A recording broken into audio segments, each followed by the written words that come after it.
ሰላም ጤና ይስጥልን ውድ የሚኪያስ ሚዲያ ተከታታዮች እንደምን ከርማችኋል? በዛሬው ዕለት የእይታ ዝግጅታችንን ይዘን ቀርበናል። የዛሬው የእይታ ፕሮግራማችን የሚያተኩረው በትናንትናው ዕለት በቀጥታ ስርጭት ሲተላለፍ የነበረው የመሳይ መኮንን ቃለ መጠይቅን ነው። በዚህ ቃለ መጠይቁ ላይ ከሞገስ ዘውዱ ጋር የተለያዩ ሀሳቦችን አንስተዋል። እኛ ግን በሶስት ሀሳቦች ላይ በማተኮር ይህን ዝግጅታችንን አጠናቅረነዋል። በቅድሚያ ግን የዩቲዩብ ቻናላችንን ሰብስክራይብ በማድረግ አብራችሁ እንድትቆዩ እንዲሁም ላይክ በማድረግ ኮሜንትን በመስጠት እንዲሁም የሱፐር ታንክስ ስቲከር በመግዛት ጆይንን በማድረግ አብራችሁ እንድትቆዩ በክብር ጋብዘናችኋል። በቅድሚያ የምንመለከተው መሳይን ታውቁታላችሁ። ስለ መሳይ ብዙ ማስረዳት የሚያስፈልግ አይመስለኝም።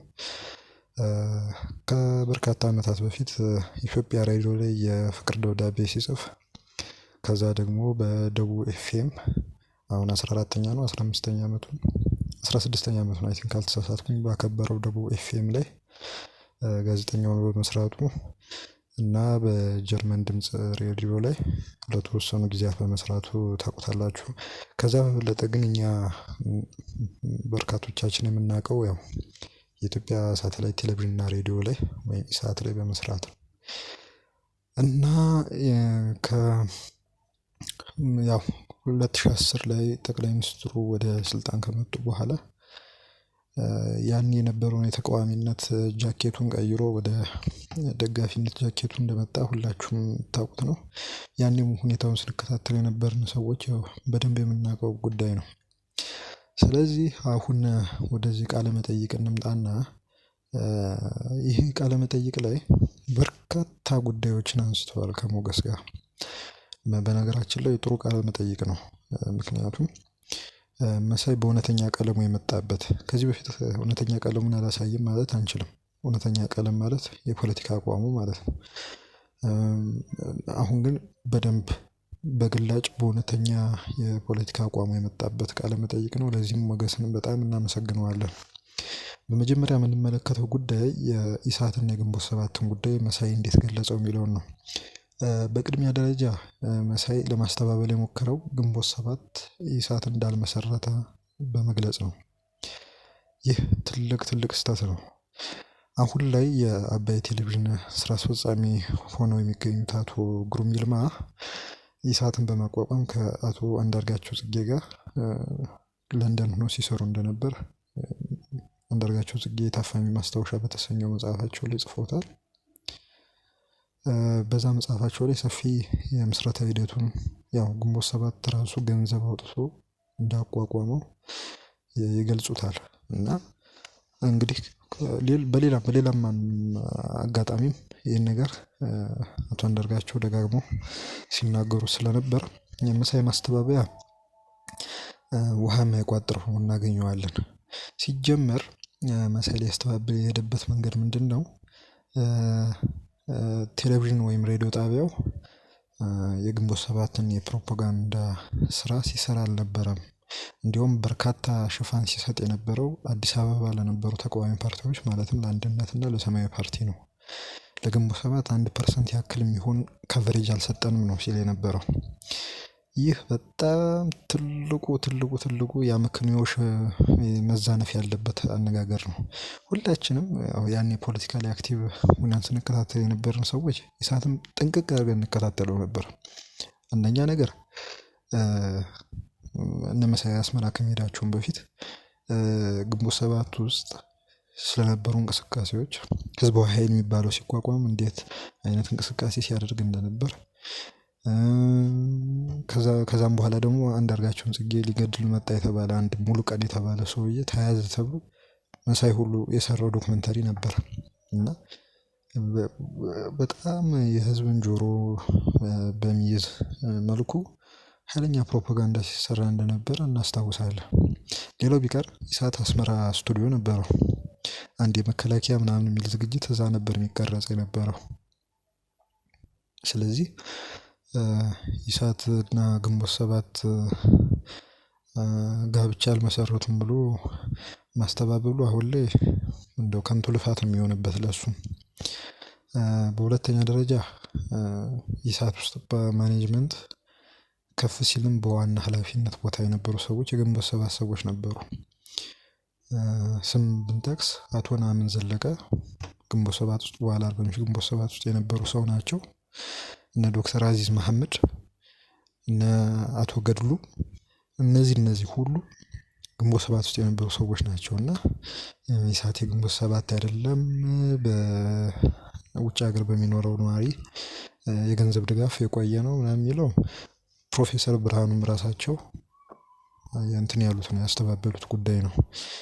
ያንን ድምጽ የምታስታውሱት ነው ከግብጽ በኤርትራ በኩል አማካኝነት ለኢሳት ማቋቋሚያ የተቀበሉትን ገንዘብ ሁላችሁም የምታውቁት ነውና ይሄ ማስተባበሉ ብዙም አብሮ መሄድ አይደለም። ከዛ ውስጥም በዛ ቃለ መጠይቅ አሁን ከሞገስ ጋር የሀሳብ ገበታ ላይ ካደረጉት ቃለ መጠይቅ ላይ መሳይ ራሱን ጠልፎ ሲጥል በፋላሲ እናያለን።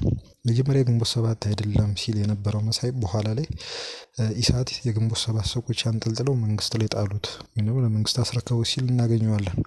ምክንያቱም ሲገልጽ አመራር በጣም ይበዛል እዛ ውስጥ እዛ ተቋሙ ላይ የአመራር ቦታው ላይ ግንቦት ሰባት ሰዎች ስለሚበዙ ከፕሮፌሰር ብርሃኑ ነጋ ጋር ተነጋግረው እንደዚህ ወስደው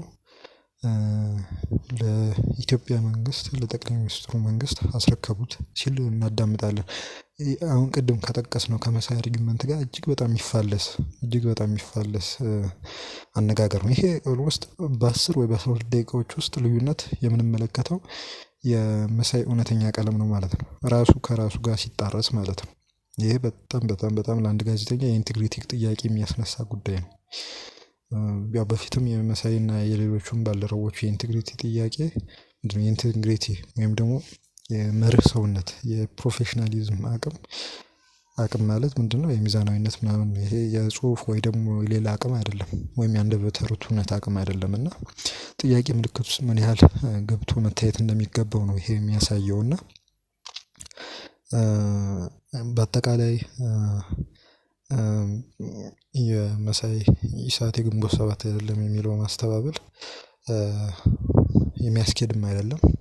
ሲቀጥልም ደግሞ ከ2010 በኋላ ስለነበረው ሁኔታ ሲያነሳ እኛን ማለት ሌማን የሚባለው ማለት እኛ ተራው ሰዎችን ለማታለል የሄደበት ርቀት በጣም ይገርማል። የኢትዮ 360 የነበሩት አሁን ወጣው ጥቂቶቹ ቀርተዋል የነበሩትን ባልደረቦቹን በፌስቡክ ገጹ ላይ ባገኘው አጋጣሚ ምን ያህል ሲያንቋሽ እንደነበር ሁላችንም እናውቃለን። አሁንም ያንን ነገር በውሸት ለማለፍ ሲሞክር አሁንም እንደቀድሙ ትዝብት ላይ የሚያስጥለው ጉዳይ ይሆናል እንጂ ብዙም እውነት ነው ብሎ ለመቀበል የሚመችም አይደለም። ምክንያቱም አሁን ቅድም እንዳለው ኢሳትን ለጠቅላይ ሚኒስትሩ ደጋፊነት የመስዋዕት በግ አድርጎ የማቅረቡ ሂደት ውስጥ እርሱና ሌሎችም እነ ሲሳይ አጌናን እና ወንድማገኝ ጋሹን ሌሎችንም ጨምሮ የሚያካትት ትልቅ ጥፋት አለ። ሁሉም የሚያውቀው ነው። እኔም በቅርብ ርቀት ስላየሁት ስለታዘብኩት በዚህ ጉዳይ ላይ በረጅሙ ማውራቱ አስፈላጊ መስሎ ስለማይታየኝ በአጭሩ እንደዚህ አድርጌ አልፈዋለሁ ማለት ነው። ትንሽ ይችኛዋ በጣም በፋላሲ የተሞላ አገላለጽ ነው የሚያሳይ አገላለጽ እርስ በርሱ የሚቃረን ነው ለማለት እፈልጋለሁ። በሁለተኛ ደረጃ ወደዚህ ሳላልፍ ግን ስለ 95 ያነሳው ነገር አለ። ይህንን ሀሳብ 1 2 3 ቦታ ላይ ሲጠቅሰው አይቻለሁ። አንደኛው ላይ ሰይፉ ፋንታሁን ላይ ቀርቦ ይቅርታ ጠይቀናል ቪዲዮንም አውርደናል ሲል ሰምቼዋለሁ። ይቅርታ የጠየቁበት ይፋዊ መልእክት እስካሁን ቢታሰስ ሊገኝ አልቻለም። ቪዲዮንም ወዲያው አውርደውታል የሚለውን ነገር ሰው እንዴት በ30 ደቂቃ ውስጥ ሴቭ ማድረግ አቅሙን አገኘ የሚለውን አሁን እዚህ ቃለ መጠይቅ ላይ የሀሳብ ገበታ ላይ መሳይ እንዳነሳው በቴክኒሻኑ ስህተት ከፕራይቬት ወደ ፐብሊክ ዩቲዩብ ላይ ሲጫን ማለት ነው በመቀየሩ ምክንያት የመጣ ችግር ነው የሚለው ነገር እሱ ራሱ በጣም አጠያያቂ ነው። ከኢሳት ጋር የተገናኘው ጉዳይ በዚህ እንዝጋውና የጥቅምት 24 2013 ላይ የተነሳውን የትግራይ ጦርነት ተከትሎ መሳይ በትዊተር እና በፌስቡክ ገጹ ላይ ያስተላለፈው አንድ መልእክት ነበረ። የጃፓን አሜሪካን ስታጠቃ በአሜሪካ የሚገኙ የጃፓን ዜጎች ተጠርገው ወደ ማቆያ ጣቢያ የኮንሰንትሬሽን ካምፕ ወደ ማጎሪያ ጣቢያ እንዲገቡ የተደረገበት ተሞክሮ ተቀምሮ ያኔ ከህወሓትና የትግራይ ኃይሎች ጋር ሲዋጋ የነበረው የፌዴራል መንግስት የትግራይ ተወላጆችን ሰብስቦ ወደ ማጎሪያ ጣቢያ እንዲያስገባ የሚመክር ጽሁፍ ጽፎ ነበር። ያኔ ጉዳዩን በደንብ ለምንከታተል ሰዎች እጅግ በጣም አደገኛ የሆነ ጥሪ ነበር። ምክንያቱም እዚህ ማቆያ ጣቢያ ውስጥ ይግቡ የሚላቸው ሰዎች አንደኛ በጣም በእድሜ የገፉ ሰዎች፣ መሄድ ሁሉ ማይችሉ፣ መጸዳዳት ሁሉ ማይችሉ ሰዎች ታፍሰው ገብተዋል። አዲስ አበባን ጨምሮ በተለያዩ የክልል ከተሞች ማለት ነው። የስኳር መድኃኒት ሁሉ አጥተው የሞቱ ዜጎች አሉ በእርሱ ቅስቀሳ ምክንያት። የእርሱ ቅስቀሳ ያመጣው ሌላው ውጤት ማጎሪያ ጣቢያ ውስጥ በአስከፊ ሁኔታ ለምሳሌ እነ አዋሽ አርባን ማንሳት ይቻላል። አርባ ምንጭን ታስረው የነበሩ የቀድሞ የመከላከያ አባላት የደረሰባቸው ሁኔታ ማስታወስ እንችላለን። በተለያዩ ቦታዎች ባህር ዳርን ጨምሮ እና እነዚህ ሁሉ ጉዳቶች ያደረሰ መልእክት ያስተላለፈ ቢሆንም ለእሱ ግን ያው ምንም ማለት ነው። ይሄ ጉዳት ምንም ነው። እናም የሰጠው ምክንያት ይሄን መልእክት ለማስተላለፍ የወቅቱ የአብዮት ወቅት ነበረ፣ የብዥታ ወቅት ነበረ የሚል ነው። ይሄ መደበቂያ መሸፈኛ የሆነ ነገር ነው። በአብዮት ስም ግፍ የማበረታታት ልዩ የሆነ ፕሪኮንዲሽን የሚሰጥ አይመስለኝም። የፈረንሳይን ታሪክ እደግማለሁ ካለ አዙሪቱን የራሱን ቤተሰብ ይደግምለታል ማለት ነው። እንዲሁም ሞገስ እንደ ፎሎ አፕ ያነሳው ጥያቄ ነበር። አሁን ባለው አማራ ክልል በሚካሄደው ጦርነት ምክንያት አዲስ አበባ ምንም ውስጥ የሌሉ የአማራ ክልል ተወላጆች ማቆያ ካምፕ ውስጥ መግባት አለባቸው ማለት ነው አንተ እንደተረዳው ሲለው፣ ያው ብዙም ከምክንያት ጋር ሊገናኝ በማይችል አይነት ምላሽ ነው ሲሰጥ የተደመጠው ማለት ነው። በሌላ በኩል ደግሞ ጦርነቱ ያደረሰውን ጉዳት ስፔሻሊ ከኤርትራ ጋር የተገናኘውን ጉዳት ለማስተባበል የሄደበት ርቀትም በጣም ያሳፍር ነው። ዓለም አቀፍ ተቋማት አረጋግጠው በገለልተኛ አጣሪ ቡድን አማካኝነት ወንጀለኛ የተባለው ወገን መለየት አለበት የሚል ሀሳብ አንስቷል። በነገራችን ላይ አምነስቲ ኢንተርናሽናል፣ ሂውማን ራይትስ ዎች፣ የተባበሩት መንግስታት ድርጅት የሰብአዊ መብቶች ይሄ ቢሮ፣ የተለያዩ ተቋማት የኤርትራ መንግስት ወታደሮች በትግራይ የተለያዩ አካባቢዎች ከተሞችን ጨምሮ የፈጸሙትን ዘረፋዎች፣ አስገድዶ መድፈሮች፣ ግድያዎች፣ የጅምላ ግድያዎች በሰነድ ደረጃ ሰንደው ቁጭ አድርገውታል። ማን ምን እንደፈጸመ ተለይቶ ተቀምጧል። እና ይህን ያህል ማስተባበል መሄዱ በኋላ ላይ ለምናነሳው ነጥብ የኤርትራ ፓትሮኔጅ እንደሚፈልግ ነው የሚያሳየው፣ ውግንና ማለት ነው። ከዚህ በተጨማሪ ደግሞ ከጠቅላይ ሚኒስትሩ ደጋፊነት እንደምን ሽፍት ሊያደርግ እንደቻለ ለተጠየቀው መልስ የትግራይ ጦርነት እየተካሄደ ሳለ አብይ ሎጅ ሊያስመርቅ ወስዶ የነበረ ሳየው በጣም ደነገጥኩ ምናምን አለ። ይህ ብዙም የሚያስኬድ አይደለም። ሌሎች ምክንያቶችን ከፈለገ በርካታ ምክንያቶች አሉ። ጦርነቱ ራሱ አንድ ምክንያት ሊሆን ይችላል። ያው እሱ ያኔ በጥላቻ ስክር ብሎ ስለነበር በኋላ ላይም ወደ መጨረሻ አካባቢ ቃለ መጠይቁ መጨረሻ አካባቢ አንስቶታል። ከምድረ ገጽ መጥፋት አለበት ያለው ድርጅት ያጠፋል ብሎ ለሚያስበው ጦርነት አሸሸ ገዳሚ እያለ ስለነበር ለሱ ምንም አይመስለውም ነበር። ለሱ የከነከነው ነገር ጠቅላይ ሚኒስትሩ ሬንጀር ለብሰው ግንባር ለግንባር ሲሯሯጡ አለማየቱ ነበር። የህዝቡ ኑሮ አልነበረም ለሱ የከነከነውና ምን ያህል በጭካኔ የደደረ ልቦና እንዳለው በዚህ የምንመለከተው ይሆናል። ሌላው ደግሞ ጦርነቱ ህወሓትን ኢላማ ያደረገ ነበር እንጂ ህዝቡን አይደለም ብሎ ከአማራ ክልል ካለው ጦርነት ጋር የሰራው አናሎጂ በጣም በጣም በጣም አሳፋሪ የሆነ አናሎጂ ሰርቷል። የሌላውን ህዝብ መመራከስ፣ የሌላውን ህዝብ ስቃይ ላይ እሾህ ወይም ጨው መነስነስ አንዱ የመሳይ ስራ መሆኑ የታወቀ ነው እና በጣም በጣም በጣም የሚያሸማቅቁ አይነት ሀሳቦችን ሲያነሳ ነበር። ለዚህ ይህን ነገር እንድናውቀው ያው ሞገስ መድረኩን ከፍቶ ስላቀረበልን በጣም እናመሰግነዋለን። ጉዳይን አጠር ላድርገው፣ ስለ መሳይ እናውራ። ስለ መሳይ ጉዳይና እሱ ስለሚያነሳቸው ሀሳቦች እናውራ ካልን 1 ሰዓት አይበቃንም። ስለዚህ አጠር እናድርገውና ወደ መጨረሻው እንምጣ። በአሁን ባለው የፖለቲካ የኃይል አሰላለፍ ውስጥ መኖር ስለሚገባው የትብብር ሁኔታ ሞገስ ጥያቄ አቅርቦ ነበርና የኤርትራ ከፋኖ ታጣቂዎች ጋር ምን አይነት ግንኙነት ሊኖራት ይገባል፣ ሲጀመርስ ድጋፍ መስጠት አለባት ወይ የሚል ጥያቄ ለመሳይ መኮንን አንስቶለት ነበር። የመሳይ መልስ ግልጽ ነው። ያው ሁላችንም በግድምዳሜም በግላጭም የምናውቀው ምላሽ ነው የሰጠው ለሞገስ። ለዚህም ሞገስ ምስጋናውን ይውሰድ። ምንድን ያለው ያው ምንም ማሽሞንሞን ሳያስፈልገው የኤርትራን ድጋፍ መቀበል ያስፈልጋል ነው ያለው። ኦኬ መቀበል ያስፈልጋል። እሺ ከተቀበለ በኋላስ የሚለውን ነገር ደግሞ የወደብ ጉዳይ ሲመጣ መጀመሪያ እዚህ ጋርም ፋላሲንም ያመጣል። ምንድነው የቅድሙ አይነት ፋላሲ ይመጣል። የኢትዮጵያ ሕዝብ እኔንም ጨምሮ ወደብ ይፈልጋል። ነገር ግን የመኖር መብቱ እየተገፈፈ ባለበት ሁኔታ ወደብ ቢመጣለት ዋጋ አይኖረውም። ስለዚህ ጠቅላይ ሚኒስትር የሚመራው መንግስት ለወደብ ብሎ ከኤርትራ መንግስት ጋር ሲዋጋ ፋኖ 4 ኪሎ ይገባል የሚል ነገር ነው።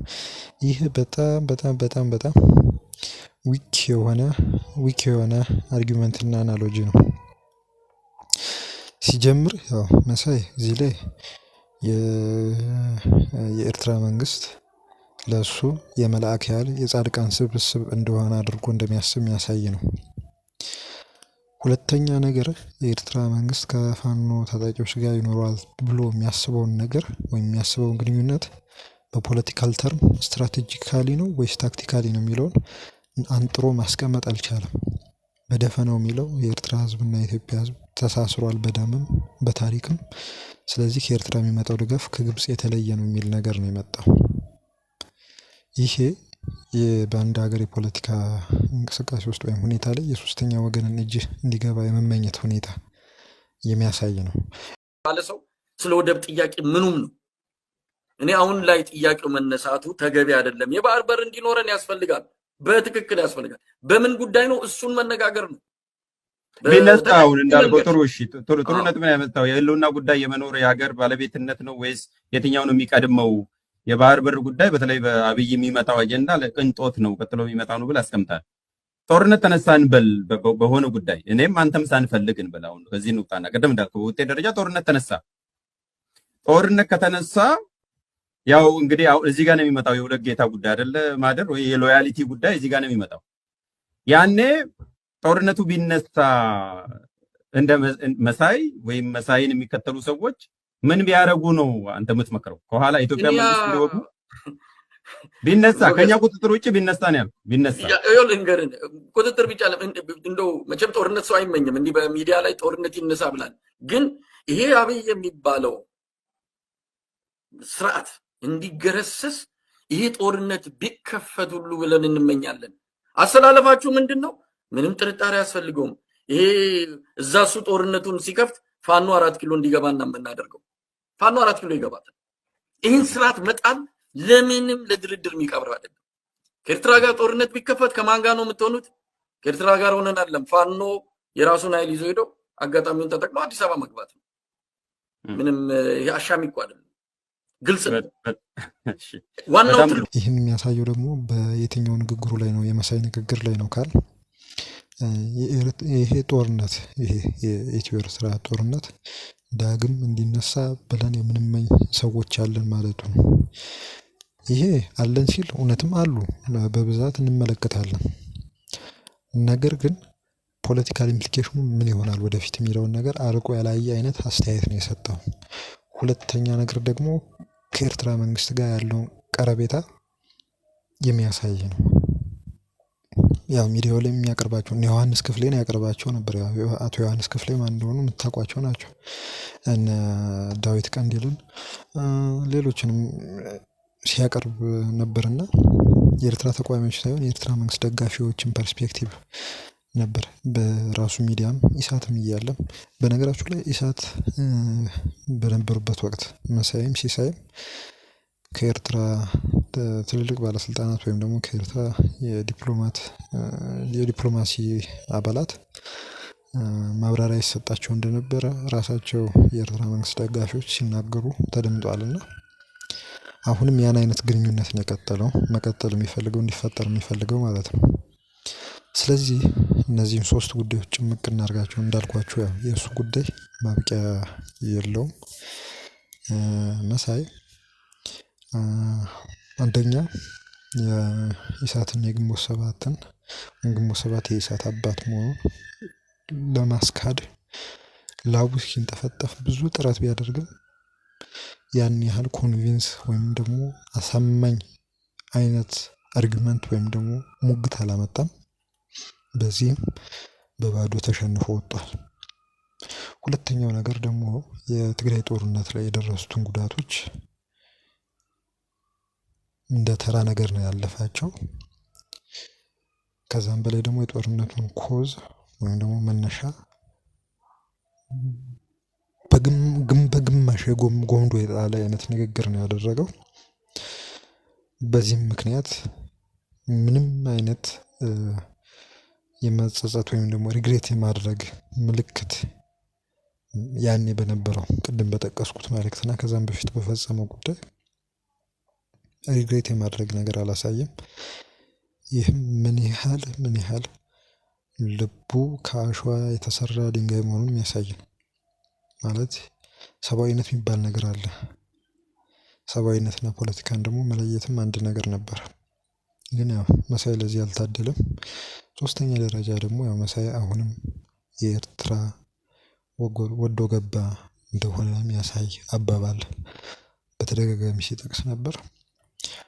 በሶስቱ ምክንያቶች ሞገስ በሀሳብ ገበታ ላይ ከመሳይ ጋር ያደረገው ቃለመጠይቅ የመሳይን እውነተኛ ቀለም የገለጠ ሆኖ የምናገኘው ይሆናል። እዚህ ጋር አንድ የረሳሁት ነጥብ ነበረ። የኤርትራን ጉዳይ መሳይ ሲያነሳ ትዝ ያለኝ አቶ አንዳርጋቸው ጽጌ ነበር። አቶ አንዳርጋቸው ጽጌ ወደ 28 ገጽ ያህል የሚሆን የአማራ ትግል ላይ ያተኮረ ነው ያለውን ጽሁፍ ከሳምንታት በፊት አውጥቶ ነበር። ስለ ኤርትራ በሚያነሳበት ሴክሽን ላይ መሳይ ቅድም የጠቀሳቸውን አርጊመንቶች ዘርዝሮ ነበር። እና መሳይ ያው የአንዳርጋቸው ተማሪ ነው ብለን የምንቆጥረው ሰው እንዲሆን የሚያደርገው ነገር አንዱ ይሄ በኤርትራ ዙሪያ ያንጸባረቀውና አንዳርጋቸውን በኤርትራ ዙሪያ ያንጸባረቀው ሀሳብ እጅግ ተመሳሳይና ተቀራራቢ መሆናቸው ነው። ሁለተኛ ነገር ደግሞ አሁን ያለውን የጠቅላይ ሚኒስትሩን መንግስት ከዚህ ቀደም ሲደግፍ የቆየው ወይም ደግሞ ለመደገፍ የተነሳሳው አቶ አንዳርጋቸው ከእስር ቤት በተፈቱበት ወቅት መሆኑን እዛ ኢንተርቪው ላይ ከሞገስ ጋር ካደረገው ኢንተርቪው ላይ ጠቅሷል። ያው የአንዳርጋቸው ከልት ወይም ደግሞ አንዳርጋቸውን የማምለክ ወይም ደግሞ አንዳርጋቸው ባሰበው ልክ የማሰብ ወይም የራሱን አእምሮ አሽቀንጥሮ ጥሎ በአንዳርጋቸው አእምሮ የማሰብ ሁኔታ በመሳይ ላይ ተስተውሏል ማለት ይቻላል። እና መንትዮች ይመስላሉ ብለን እንወስዳቸው እንችላለን። እንግዲህ በቃለ መጠይቁ ላይ የነበረን እይታ ይህን ይመስላል። ሌላ ጊዜ በሰፊው እንገናኛለን። መልካም ጊዜ።